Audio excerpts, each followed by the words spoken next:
Like, is it me? Am I making this difficult? Book on oil painting and specifically painting water. I had the right intuition. That's really funny. Alexa, set an alarm for 10:55. All right, Happy New Year. We are jumping right back into doing some painting. I took a couple weeks off, which was really nice. It was wonderful, and now I'm back.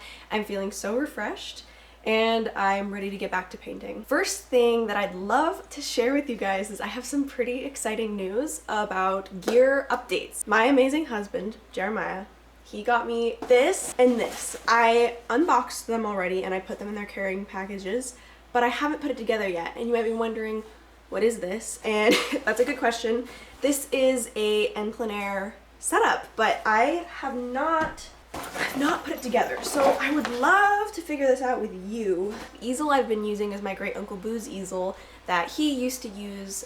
He's passed on now for many years. He passed when I was younger, but he was a beautiful plein air artist. And when I grew up and became interested in the arts, went and studied in college, I inherited that easel and have been using it for years, ever since I was in college, and now, gosh, almost 2 years out of it. If you've seen any of my other videos, you would have seen it. It's red, it's metal, and it folds up and like fits in this fabric bag. But I cannot tell you how excited I am to make this upgrade. So here's the manual. This setup comes with a pochade box. Looks like this. And then it comes with a tripod that you attach to the bottom. I think, yeah, it gets attached down here, I guess. I'm gonna have to read the instruction. Let's see if we can get this set up.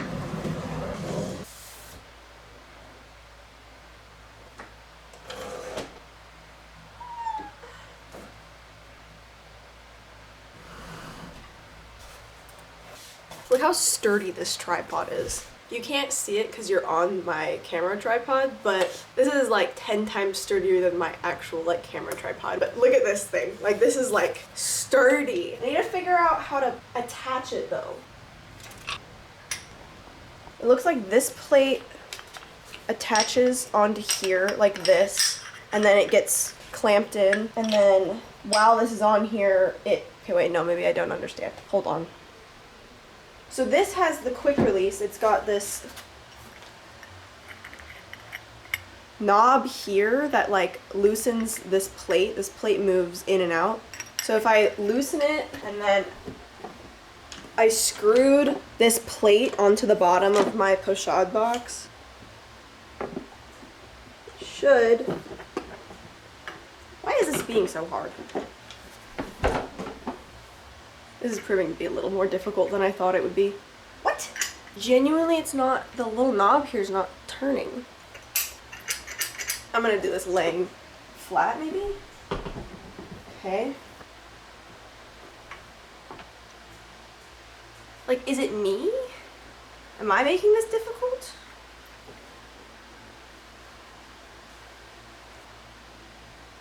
While I'm trying to figure this out, I can tell you what like my general idea for this week is. I wanted to go do an plein air painting first thing right off the bat, start the new year strong. I think that those are some of my most fun videos. We go find a spot outside and we paint, and it's fun and it's beautiful, and I really enjoy them a lot. So I was hoping to do that, but then the last couple days I've been checking the weather and it's been rainy, sleet, cold. And I've painted in the rain before. I've even done videos in the rain before. Cloudy weather doesn't really bother me or anything, but it's really cold outside as well right now. And I was like, I just don't know if I want to go outside and it's like 35, 40 degrees and I'm soaking wet. Like, I just don't think that's a good idea. So I was kind of doing some more computer work this morning for my paintings and all that. I needed to just organize my SD cards and like make sure that all of my files were organized and things like that. I had some commission inquiries that I had to send out emails for. I was like, I'm gonna get up, I'm gonna just handle all of the business side of things, and then I'm going to set up this easel. It's not going to take me very long, and then I can, you know, try and get to maybe doing some paintings. One of the ideas that I was thinking about doing was painting these waves. I went on a walk over winter break and it was so windy outside and the waves on the beach were insane. So I just have like all the reference material. It was beautiful. It was gorgeous. So I was thinking like a really cool, beautiful wave landscape painting we could work on this week. Of course now, this is when my internet decides to freeze. I just want to put this easel together. That's all I want. Do I just have like weak hands or something? Let me grab Jeremiah. Okay, so the way it works is it's this release plate here. It's supposed to just like place on here, and then this clamps it in. But like, I don't know if I'm the one that's messing it up, or if it's messed up. Or if it's messed up, and I don't want to break it. I just feel like that's like as far as it goes. It does, doesn't it? I don't know. I just want somebody else to say, hey, this knob can be a little stiff, just push it, it'll be okay. You know what I mean? I can't. Hurt your hand though. It does. You have to do that every time. It does. And so I'm like, this can't be right, you know? Knob on the gimbal slot is not turn far enough. Turning so that the release plate can get clamped in there. It's not. Yeah, I think you might have to reach out to customer support very unfortunately. This is the start of an awesome YouTube video in which Lily talks to customer support for hours. She's gonna live stream the whole thing. Make you watch every second of it. Well, I guess I can go give customer service a call. It's not my favorite thing to do, but that's okay. We need to figure it out so that I can actually use it. I could paint out in the garage, but I really don't want to paint out in the garage. What I could do is I could just set up, I don't need to bring my easel out. I have like a tabletop drawing desk kind of deal that adjusts height. I could set that up in here on our table, and that way I don't have to get out my red easel. Like I could, it's kind of sad. I really wanted to use this.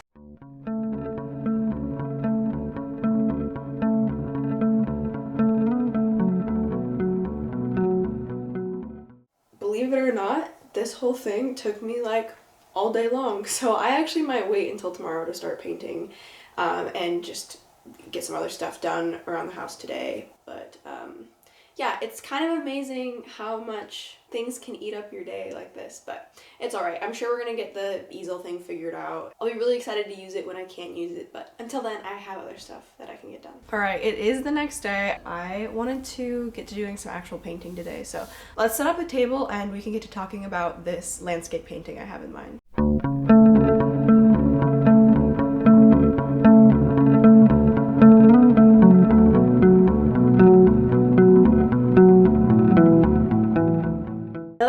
Setup in here, I'm gonna look for the reference image I want to use. The other thing that I wanted to do is a couple months back I was in a used bookstore and I found this book on oil painting and specifically painting water with oil painting. So I was gonna go take a look at that and see if there was anything in there that I could read up on before I began. This is the book that I found. I don't know if it's gonna be useful at all. I haven't even looked at it yet because I haven't been planning on doing a painting like this. Or maybe I'll start here, The Major Wave. You know what? I might take this over to the couch because I feel like there's some chapters in here that it might be good to just read in general before doing this.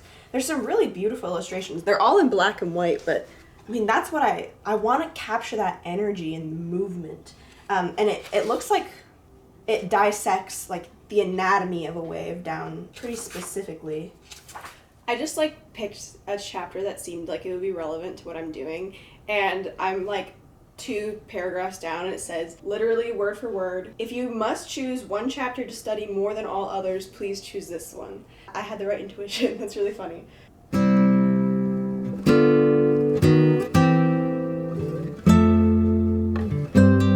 Alexa, set an alarm for 10:55.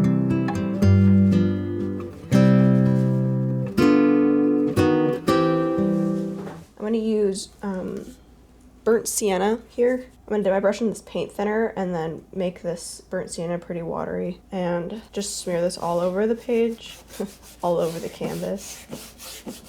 This way we're starting with a nice neutral base. It's also the opposite color of all of the blues that I'm going to be using, right? So if you have the color wheel, orange is opposite of blue, and I'm gonna be painting waves, and so there's gonna be lots of blues, little bits of greens. Having a nice warm undertone like this will help those colors pop, even if I'm covering it completely. I wanna get it even, and then I'm gonna grab a paper towel. I want the horizon line to be pretty high up, so I think we're gonna go like almost to the top of the canvas here. And I'm just gonna use this paper towel, and I'm gonna remove some of this paint here. Using the ruler as a rough guide, I don't think that's completely level. I have an like straight edge somewhere, I just don't know where it went. Like in one of my recent en plein air videos, it totally disappeared on me. That feels a little better. I want from about here to maybe here to be the background ocean. So I'm gonna kind of roughly mark that in. And that's gonna be the darkest value. So I'm going to take the burnt sienna and I'm gonna darken this area here. I think the key to this is going to be starting with big basic shapes and then working into detail from there. And it's gonna get a little lighter as it gets closer to the viewer. So I'm gonna blend this bottom line out a little bit. One thing I read was that the line of the top of the wave is never straight, it's always varied. And so I want to look at the leading lines here. So we have another section from about here up that's going to be where I'm getting those waves that have the sunlight coming in. And then from here down, I'm going to have a wave that's moving from the left to the right. And so the lines are going to be very thin and they're going to be coming kind of up and over, and a pretty dark area down here. I'm gonna darken down here a little bit. This is all gonna make sense once I start getting the colors down and then the details down, but right now what's important is just getting a general idea. So we have a breaker wave, like a small one, coming crashing up towards us and then down, and it lands right here. I'm gonna grab a really fluffy brush like this, and I'm gonna put some more paint thinner on it, and I'm gonna dab some of it off, and then I'm gonna come back in here and lighten some of this up. Take some more paper towel and remove paint where the waves are gonna be crashing. I'm gonna do this basically anywhere where there's gonna be a brighter white kind of color. And so you see how we're just taking a flat, really orange canvas, and we're pulling lights out and we're pushing darks back, and it's gonna start building into this composition here. It's quite interesting, honestly. Now, the thing that I'm gonna be figuring out here is, this is a fairly small canvas. This is an 8x10 canvas. I don't wanna overwhelm the canvas. I don't want it to feel like there's just too much going on. This is kind of fun. This might become a fun pastime experiment. Up here, we kind of have some layers of clouds, bigger ones in the foreground, and then they get smaller. I think I'm gonna have to darken this whole section at some point, but for now, it's not so bad. This whole section here, there kind of needs to be a gradient from like a deep sea green to a lighter green up here that eventually contrasts with the breaking of the white caps up there. So I'm gonna try and create a little bit more of a suggested gradient here. Now there's this really beautiful moment in the wave that I captured in this reference photo, and you're kind of starting to see it here. Right here, this section from here to here, there's one wave and it's running across the canvas like this, and the wave's coming towards the viewer. It's curving over and crashing down right here, and then it's almost about to do that up here. It's kind of reaching up to start to crash down. So that's this strip right here. And then down here, there's flat water, but running from left to right, there's this wave that crashes up this way and down like that, and it's running this way. The darkness of this wave really only comes up to about the apex of the wave, like the highest point.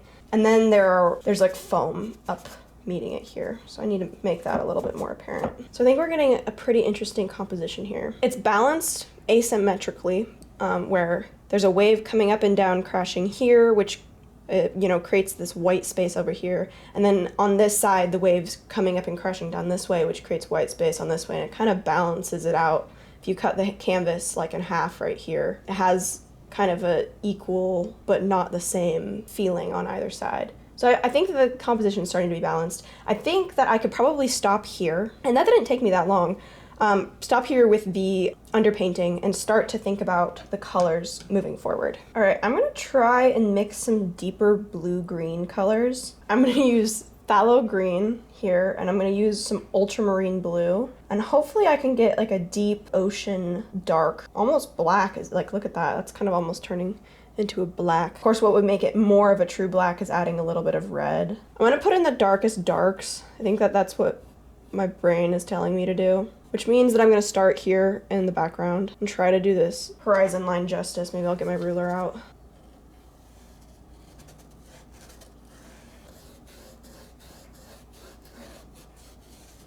That's actually really pretty. And I want this to turn a little bit more blue and a little lighter as it gets closer. So I'm gonna take some of the mixture that I made, add a little bit more ultramarine blue to it, and then I'm gonna add, I think I'm actually gonna add a little bit of this cool toned yellow and see if that lightens it in the way that I like. It might just make it more green. I'm gonna add a little more white. This is gonna need to be a little more gray, so I'm gonna add a little bit more white, and then to gray it out, you're gonna wanna use the opposite color on the color wheel. So I'm gonna use this burnt sienna because it's kind of an orangish, brownish color. Either way, it's gonna neutralize it a little bit. I feel like some days it's so easy to get in your head with painting and have it feel so difficult, like I can't wrap my head around it. And then there's other days where it's like, just put the paint on the canvas, it'll be fine. And then it is fine. We'll see how this day turns out.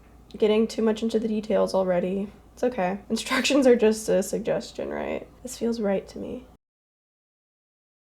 Here I've separated this section up a little bit. All of this stuff that hasn't quite been painted yet is going to be pretty bright white, so I'm leaving it alone for now to paint on top in the detail portion of what I'm doing here. I made kind of this soft gradient of like a darker blue-green to a lighter blue-green. I might push it warmer if I do anything to it from here on. You're starting to see the difference between this band from here to here and this band from here to here. Here is much bluer and deeper, and then here we've got a lot more greens going on. And that's because the wave is coming up, the sun's shining from the top right corner, and it's shining through this wave, and so it's gonna be a little greener. Once I start moving down to this portion down here, it's gonna reach a little bit more blue again. It's reflecting the color of the sky, not the rays of the sun, if that makes any sense. All right, one of the things that I picked up from the book I just read was when you're painting the foam, for the shadows, use white with a little bit of ultramarine blue in it, and then for the highlights, use white with a little bit of cadmium yellow in it, because the highlights are gonna have a bit of the sun's warmth in it, and then the shadows are gonna be more blue reaching. So here's our shadow color, and then I'll mix some warmth afterwards. All right, here is our highlight foam color, and I have it on this chip brush that's gonna be really feathery because the foam bursts don't have a particular direction.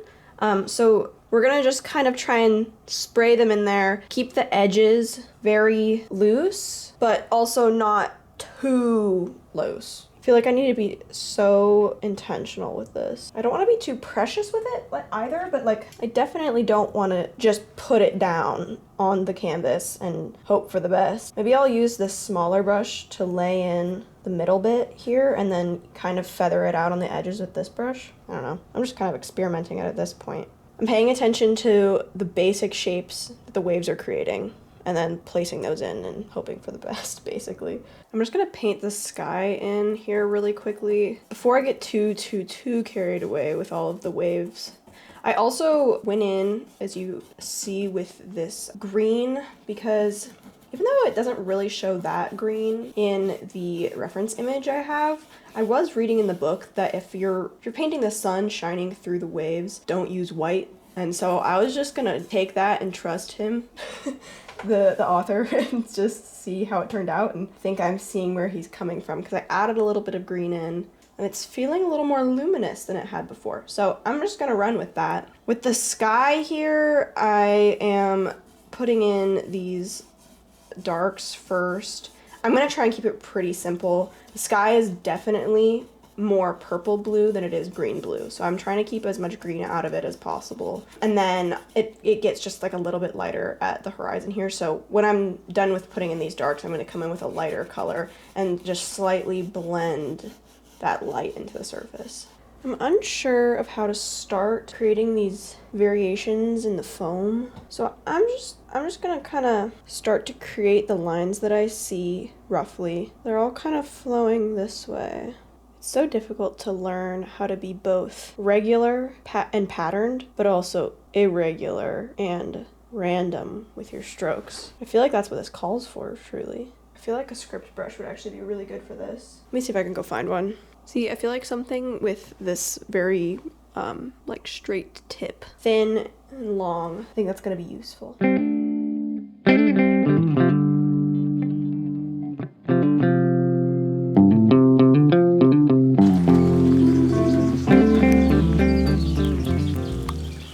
Let's talk about the painting that we made yesterday. I purposely made this sky very soft and brushed as opposed to the choppiness of the brush strokes in the foreground.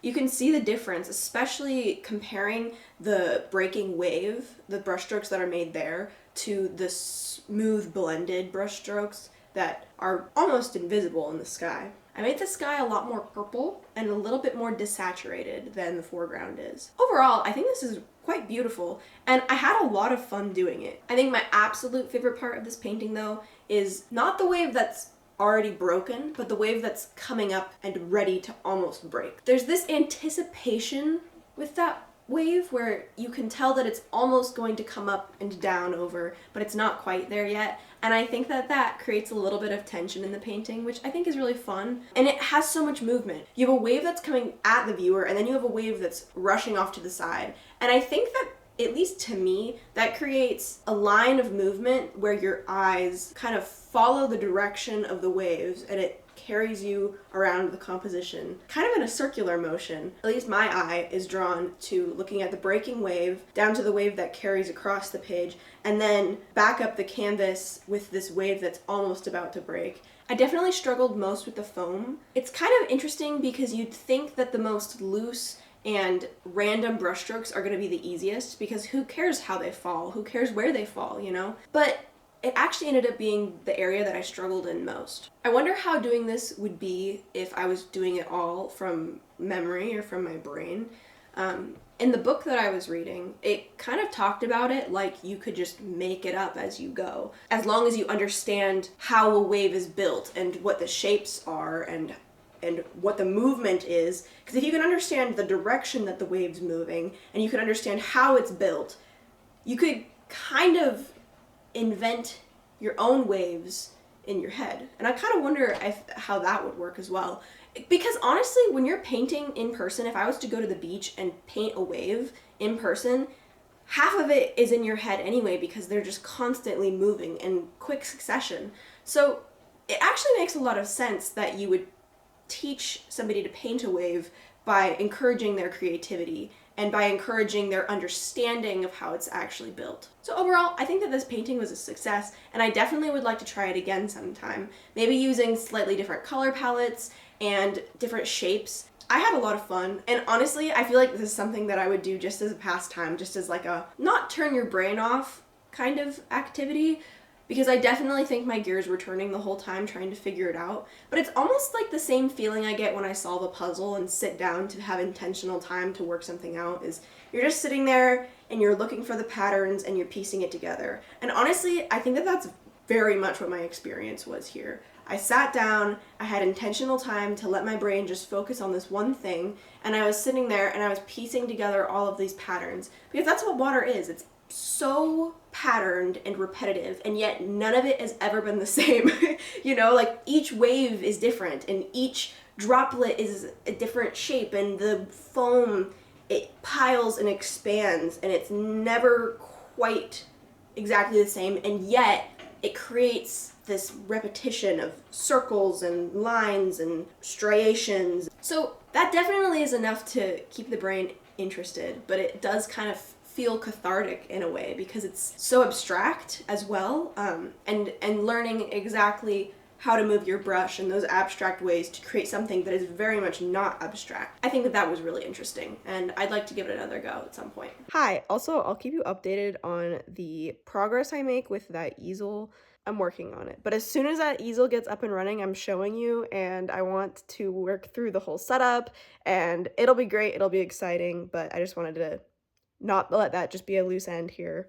And I think that this video is probably going to be getting too long to do anything else, so I'm going to leave you here, and we'll pick up again next week. Thank you so much for being here and engaging in art with me. I really appreciate your time and your attention. It's so wonderful for me to be able to share what I'm doing with other people. If you enjoyed this video, don't forget to like, comment, and subscribe, and I will see you in the next one.